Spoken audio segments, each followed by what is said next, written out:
Chapter 17. If Adam had been a grown man instead of a boy, he would have never tried what he did, and even if he had tried, he wouldn't have succeeded, because he would have known it was impossible and given up long ago. Only no one had ever told Adam that it was impossible to drag a dog that weighed almost as much as he did over a cliff and cross country for 1.5 miles to his house. No one had told him that a full-grown man would have a hard time making over that rough ground with that load, and that a boy who had a bullet hole in one leg and who had to balance on a crude crutch could never make it.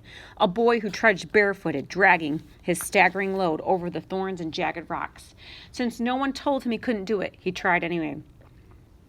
He watched Sam make a drag sling for pelts when he had more than he could carry on his back. The drag was like a sled made with 2 poles and a hide stretched between them. Adam didn't have an animal hide, so he used his shirt. He used the 2 dead men's belts to strap Rough to the sled so he wouldn't slip out. The shadows had grown shorter and shorter until there were hardly any at all. Adam glanced up at the sun. The bright glare made him blink. He shielded his eyes with a hand and looked away. Near as he could judge, it was noon, maybe a little after.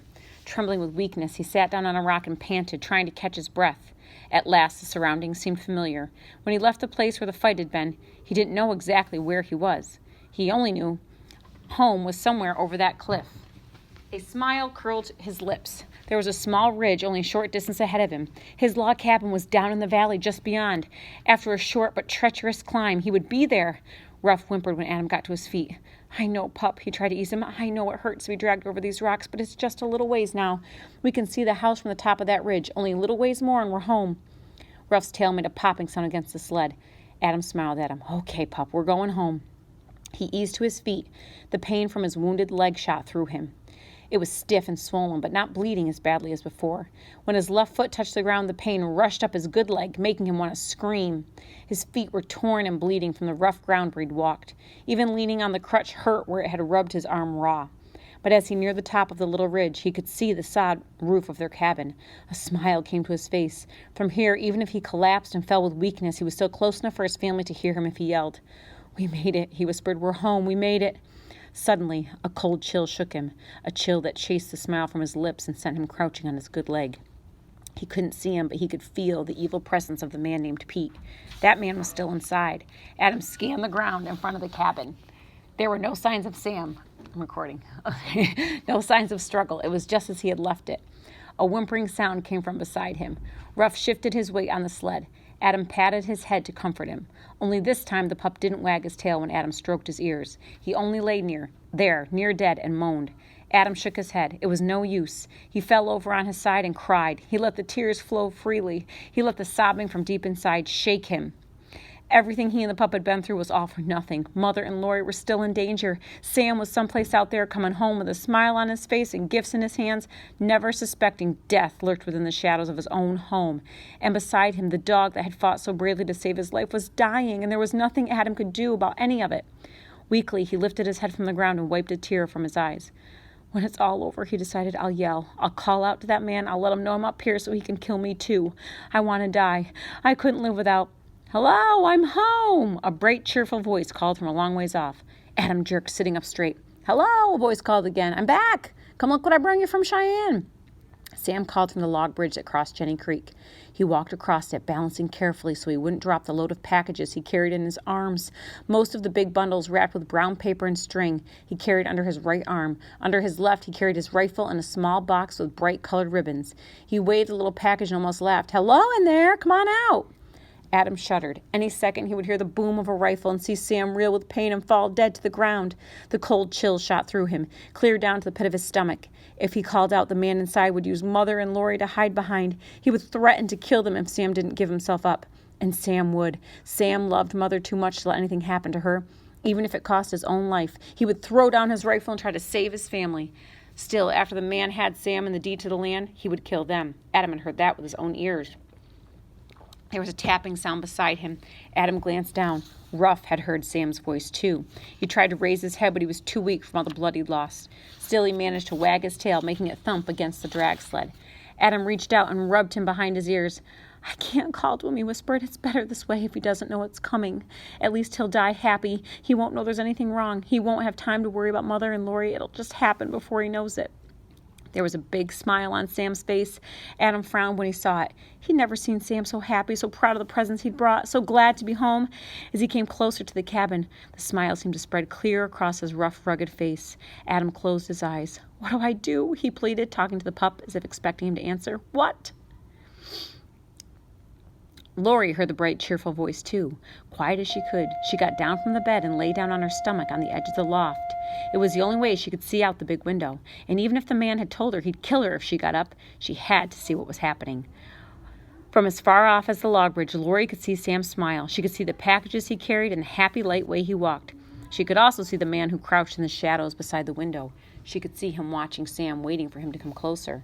There was a moan behind her. She turned to where Mother was tied to the chair. She struggled against the leather straps. Even with the rags the man had stuffed in her mouth and tied her with a cloth, Lori could hear her saying, "No, no, help him." The words weren't clear, but she could tell what Mother was saying. Lori frowned. She looked at Mother and at the man crouched beside the window. "If you untie her, I'll hang you up by the heels and pull every hair out on your head one at a time." The man had threatened Lori. "I'll take my knife and I'll slit you open a little at a time. I'll cut your fingers off if you even move." She sat there on the edge of the bed for a long, long time after he had gone to hide by the window. Having her fingers cut off was worse than anything she could think of. The thought of being cut up with a knife was enough to bring tears to her eyes. But even with his threats, she had sneaked from the bed and tried to untie Mother. The knots in the leather were too tight. She pulled and bit at them with her teeth, only she couldn't get them to come loose. Now Lori sneaked across the floor and came up behind her mother. Again, she tugged at the knots, trying to work one of them loose. Mother moaned again and shook her head. Lori could tell it wouldn't work. Even if she loosened the knots just a little, her mother still couldn't get loose in time to do anything. Suddenly, she stopped working in the knots and stood up. "I have to do it," she decided. "I have to help Sam. Mama can't." So despite what the man had said he'd do if he caught her off the bed, Lori rushed toward the ladder. Quietly, she slipped down from the loft. The man didn't hear her. Sam's voice came again, closer this time. The man lurking in the shadows drew the hammer back on his rifle. He eased around so the barrel rested just inside the window ledge. Frightened and frantic, Lori searched the room. She tried to think of what to do. She needed a big stick, something to hit the man with. He leaned his cheek against the big gun.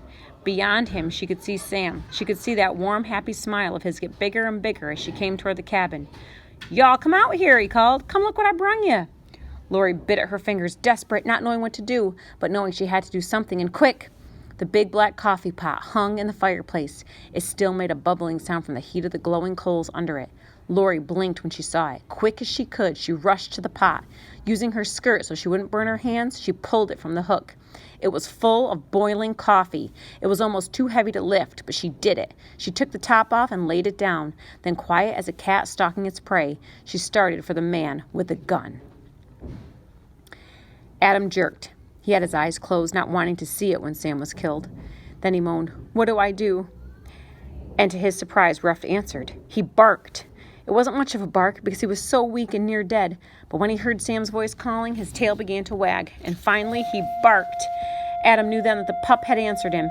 He was trying to let Sam know they were up there. He was trying to warn him. Adam didn't know if he could stand without a crutch, but without thinking, he was on his feet, carrying the crutch and running as hard as he could down the hill toward their cabin. For a moment, the pain was forgotten. His only thought was Mother and Sam and Lori. Nothing else mattered. Nothing. Sam was only 30 feet away from the window, close enough for even a bad shot to hit him. Adam rushed toward him. He ran harder than he'd ever run in his life. He filled his lungs with air. "Daddy, look out! Run!" Sam wheeled, surprised to see him there and startled by his scream. At that very second, the sound of a shot roared out. Adam stopped in his tracks. Sam flew backward. The packages scattered in the air, and he went down. He landed, limp, with his arms spread. He didn't move. Adam felt a grinding, sick feeling sweep over him. His heart sank clean down to the pit of his stomach. Slowly, the pain returned to his wounded leg. He fell to his knees. "I was too late," he whispered towards Sam's still form. "I took so blamed long deciding. I'm sorry, Sam. Frightened now, he looked around, searching for a place to run, somewhere to hide. Then he turned back toward the cabin. He felt his teeth sink hard into his bottom lip. He felt the anger boil up from deep down inside. There was a broken limb from a cedar tree close to where he knelt. With a trembling hand, he snatched it up, and with slow determination, he got to his feet and started for the cabin. There were no tears left to cry, no strength left in his legs for any more running. The only thing now was anger, a cold, empty kind of anger, an anger that sent him limping toward the cabin, determined to do whatever he could to that filthy, stinking murderer, no matter what it cost.